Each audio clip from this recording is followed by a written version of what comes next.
And I'm sorry for ruining Thundercats for Yep. everybody, but that is a dude who's going through puberty and becoming a man because his ding dong is getting bigger.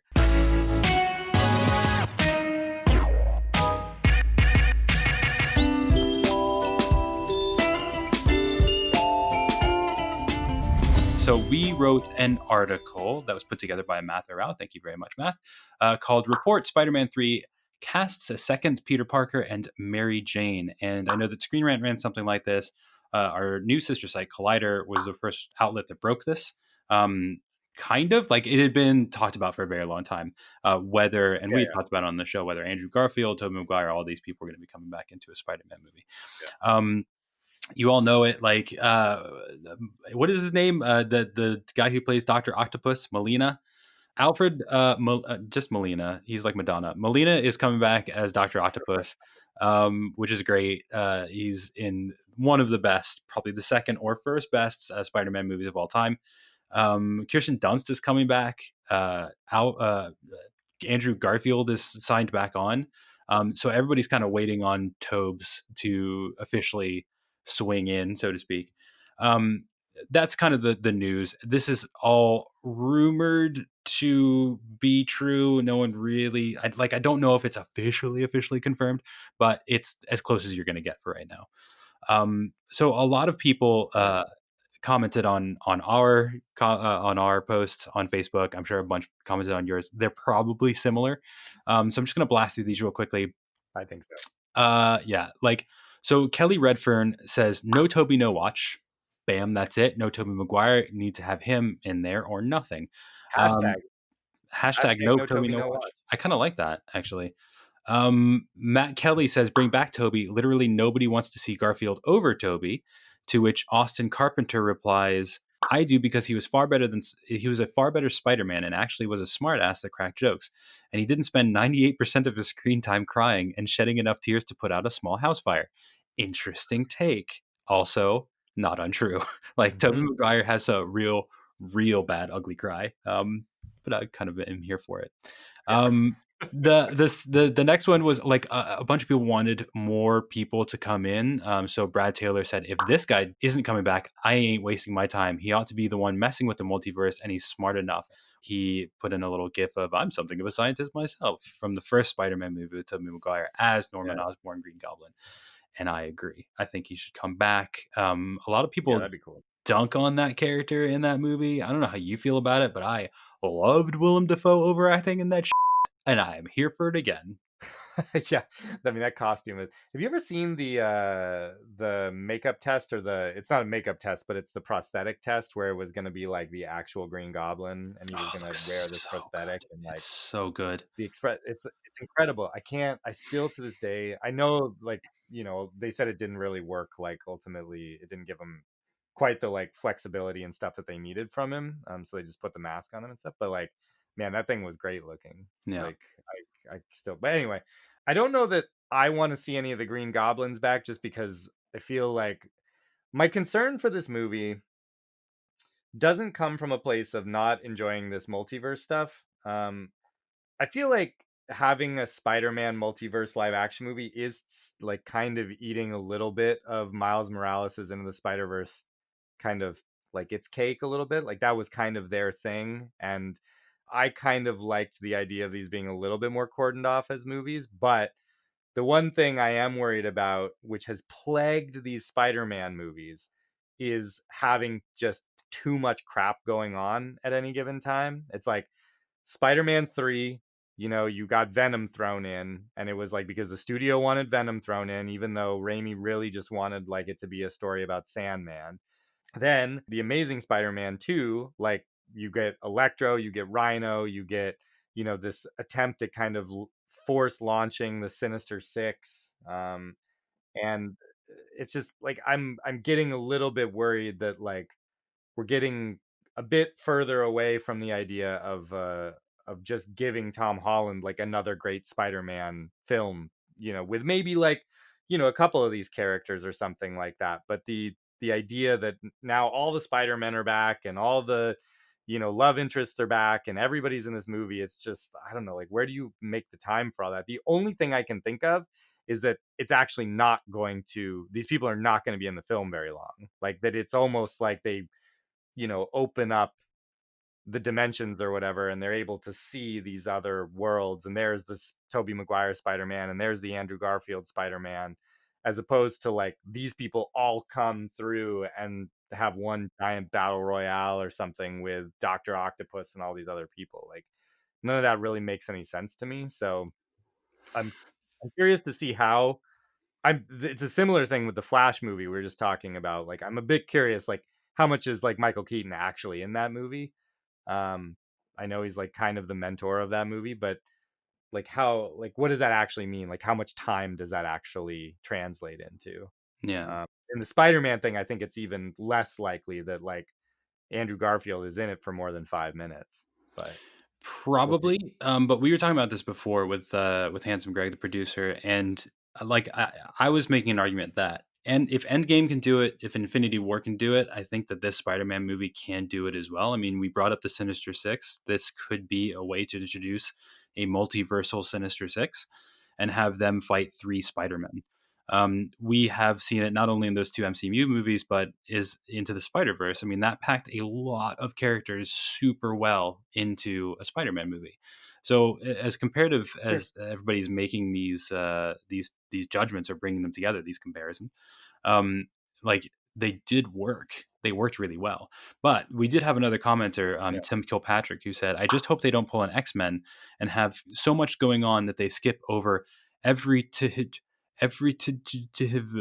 I guess he died on his keyboard, so R.I.P. Tim Kilpatrick. But like, I understand what you're saying, and you don't want it to be an X-Men Last Stand kind of situation where this is too much, as you were saying. The last Yeah. comment I want to stay here before I move into another quick topic about Spider-Man is from someone whose name I can't pronounce just because it's in a different language. So I'm going to call you Joey Jojo. He says, "I feel like they are going to kill Andrew Spider-Man just like Spider-Verse. Andrew Spider-Man is going to die. You heard it from Joey Jojo. It's going to happen. We'll see what happens." Did he actually call him Andrew Spider-Man? Andrew Spider-Man. Look, I'm reading it, Ben. His name is Andrew. They're going to kill Andrew Spider-Man. It's not Spooderman, Handsome Greg. Andrew Spider-Man. It's going to be Andrew Spider-Man. And he's going to die in the Spider-Verse. The last thing I'm going to say is we keep drawing these, comparisons to the end of the Spider-Verse. And the difference Mm-hmm. there though is like for me is like Andrew Garfield and Tobey Maguire, they're established Spider-Man. You would need you would need to have kind of a real send-off for them, and they would need to have a meaningful impact. Whereas into the Spider-Verse, yes, there were a lot of characters. Like some of those things were just like, like punchlines, right? Yeah. Whereas like when you bring these iconic characters back, I don't know how you do that and you pay them the service that fans are going to need without it being like a real thing. But Well, it's easy. You killed him. right, okay, fair. I'm not even joking. Like what they did in Into the Spider-Verse was they killed this first Spider-Man that you see. Yeah, Like yeah, yeah. they kill him, and like if you want to make an impact by having their bodies hit the stupid floor and both of them dying. Like that is going to be it. Yeah, And then throw Tom Holland in there. Let's get Miles Morales in the MCU, baby. Let's do this. Or like send Tom Holland on some um I don't know, some quantum leap kind of thing where he's jumping around the universe trying to get his way home, but Miles Morales takes over for a few movies, and then you have Tom Holland swoop back in. yeah, Like that's how I would do it, and that's how you yeah, should do it, Marvel/Sony. Um, okay, before we close out for the day, Ben, just real quickly, what I do also want to see in this Spider-Man 3, because we've got so many characters, I don't want to see sensational Spider-Man. I want to yeah. see spectacular, amazing, or superior. I want to see polyamorous Spider-Man because we wrote an Of article. course you do. And of course I do.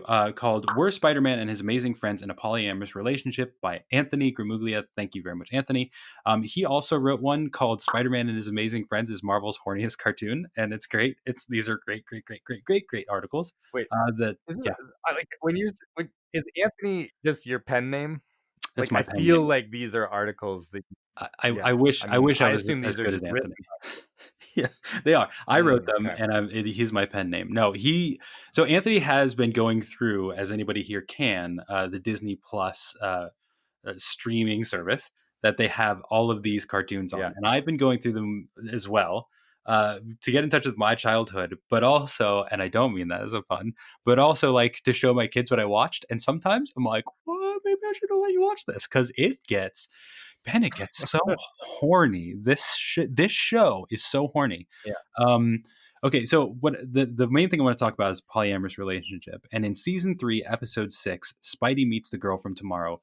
I came up with this idea. Okay, I came up with the is this a polyamorous relationship? Anthony wrote it, so y'all can just fire your arrows at me. When I was watching this thing, this woman comes from the future. She gets with Spider-Man. She's like, oh, they're all about each other. They like make out every 5 seconds. It's crazy. Well, not make out, but they kiss. He decides to go to the future with her and says goodbye to his amazing friends, Okay. Firestar and Iceman. When he says goodbye to Firestar, she kisses him full on the lips, like full on mouth kiss. I'm going to embed a parasite in your tummy tums. Like she kisses him, and then she kisses him again, and then he jumps in his space mobile to Okay. go to the future, and he kisses her, his new girlfriend, and then Firestar and Iceman go off, and they're like, "It's okay, like we miss him so badly." Even though Iceman and Spider-Man in the show are kind of like rivals, but they both date Firestar at Okay. any given moment. Okay, so I'm just gonna say that this happens a lot. There's like a lot of subtext going on in here. And you can also read Spider-Man and His Amazing Friends, again, is Marvel's horniest cartoon. There is like an episode of that most fans refer to as Horny Dracula, because the whole episode, as Anthony writes, has a weird vibe to it, in part because the villain Dracula is solely motivated to get Firestar to be his forever. And kind of talks about like how she's super hot, how like he just wants to get with her and wants to have an intimate relationship with her. Of course, this pissed off Mm. everybody who read like just the headlines of these articles. I just want to blast through these as well, real quickly. A lot of Yeah. blasting through. Um, Yeah, I'm sure they read the whole article the too. whole article they That's read. like, Yeah, I'm of sure course they I'm did. sure none of these people just read that headline and then and reacted to it. No, of course not. Well, the first people I'm going to start with are our friendlies. So they read this, and Nimar Wells says the simple answer is yes for anyone who watched the show. It was a weird relationship between the three. It really was weird. I remember watching this with my 5-year-old, and I was like, man, there's a lot of kissing in this show. And she just, to be fair, looked at me and she goes, "What? You don't like kisses? What's wrong with you?" I'm like, okay, like fair, but like this is not that kind of. You're 5. Shut up. Go clean your room. Yeah, So Nimar yeah. Wells said that, to which Hiroku Oningumo says Pete and Bobby literally dated Star back and forth, and that is absolutely true. However, those are pretty much the only people who actually read the article and had anything nice to say. We go full bore into Matthew Watson, who says, Jesus H. Fricking Christ. Thank you for saying fricking instead, Matthew. It was a cartoon. Did you even see the show? Do you have an agenda with this garbage? This page is a joke. Thank you, Matthew, for stopping by. Jay Stearns says quite hilariously, what is this, a Tumblr blog now? Which I think is pretty great. Justin Kastner says, yo, how high are you guys over there? This is another one from Mark Richter, who says, imagine a time when people didn't think about the sexuality of cartoon characters.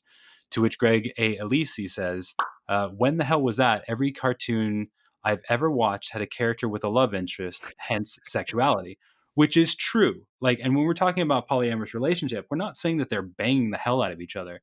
We're talking about like these heteronormative relationships have existed in every single cartoon, including the Transformers and including like Ninja Turtles, where like a dude falls in love with the girl and it's like nobody has a problem with it, right?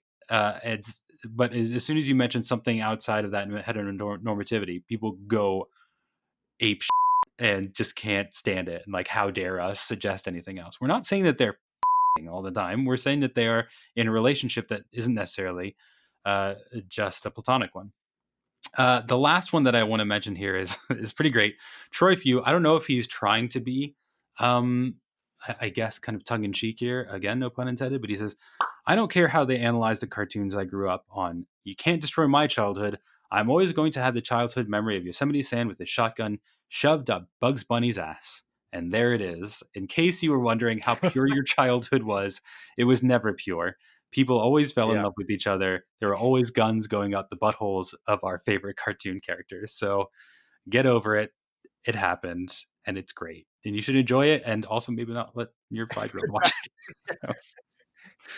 Yeah. But it's fun. I don't know if you have anything to say or wisdom to impart in this regard, Ben. No, I mean, I all I will say is I firmly believe that you guys are accurate in this because I go back and watch cartoons like, if anybody who's seen the first Ghostbusters movie and is sitting there like watching that with their parents thinking that isn't nearly as horny as they remember it being, like a lot of that stuff, even going back to Thundercats and stuff, like, I can completely